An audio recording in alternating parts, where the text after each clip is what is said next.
कांग्रेस महिला विरोधी है, नहीं चाहती है कांग्रेस की महिलाओं को आरक्षण मिले।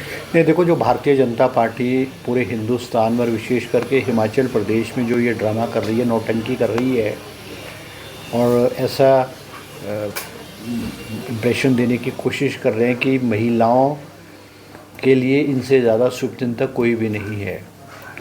मैं इनको याद दिलाना चाहता हूँ कि कांग्रेस पार्टी ने सबसे पहले लोकसभा में महिला आरक्षण बिल 1997 में इंट्रोड्यूस किया था और उस वक़्त भारतीय जनता पार्टी ने उसका विरोध किया था।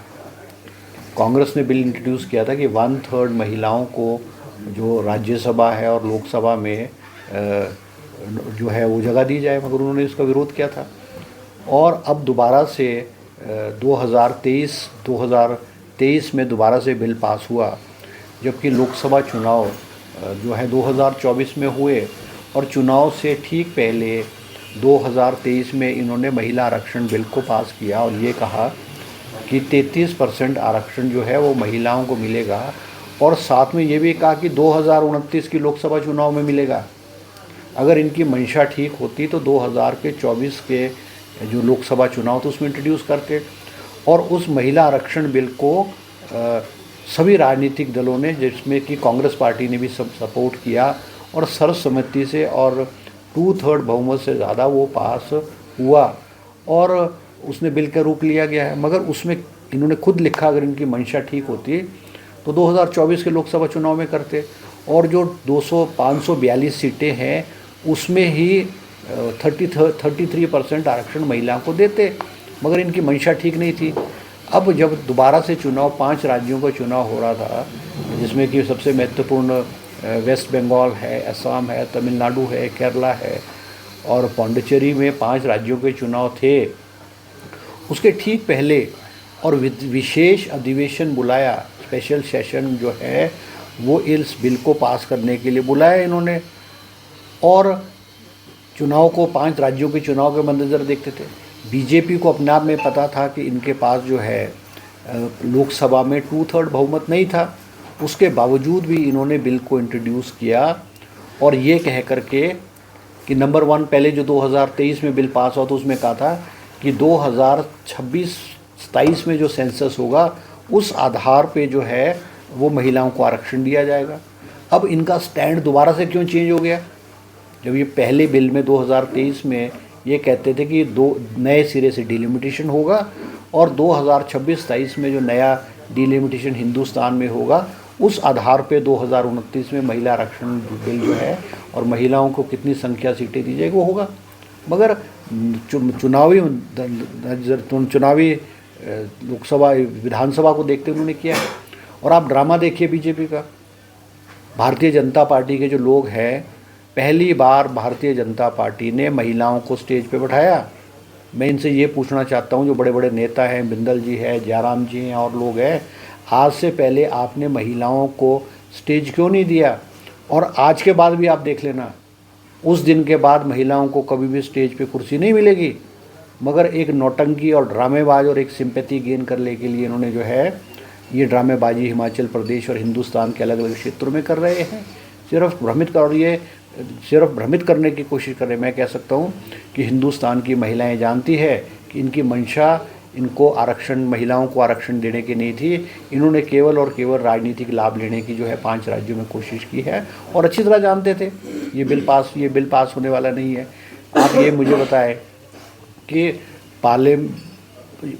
रूरल डेवलपमेंट में, पंचायती राज सिस्टम में महिलाओं को 33% जो है वो राजीव गांधी जी ने और कांग्रेस पार्टी की सरकार ने जो है वो दिया है।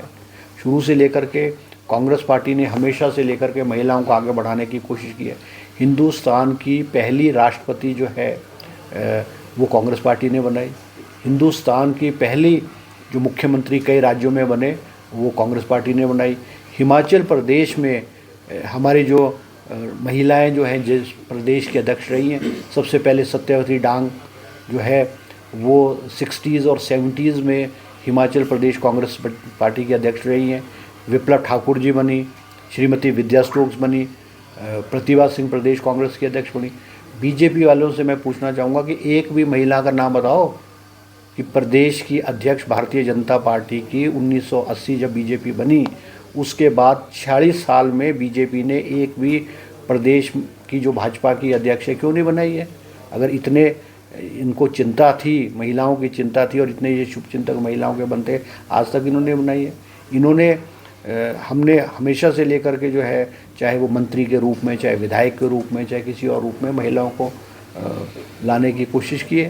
तो ये सिर्फ एक नौटंकी और ड्रामा है भारतीय जनता पार्टी का।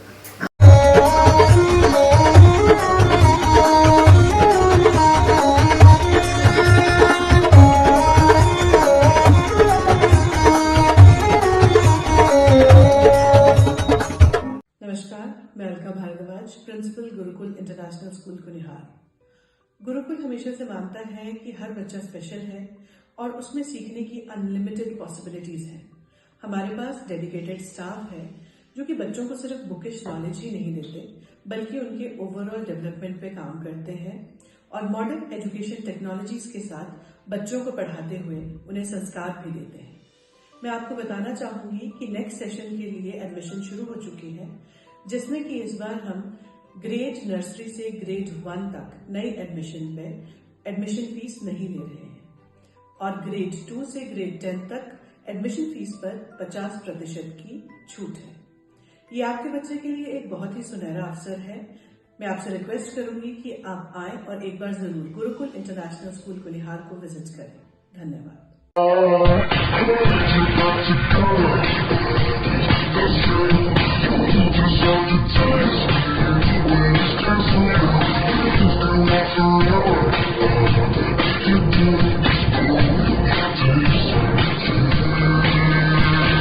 Looking for a school that shapes not just students but future leaders? Welcome to Kasauli International Public School, a world-class residential institution where learning goes beyond classrooms. With a strong academic foundation, an advanced curriculum, and excellence in sports and co-curricular activities, we focus on complete development. Nutritious food, a safe boarding environment, and experienced teachers living on campus ensure constant care, discipline, and guidance. Enroll your child at Kasauli International Public School today. Admissions are now open.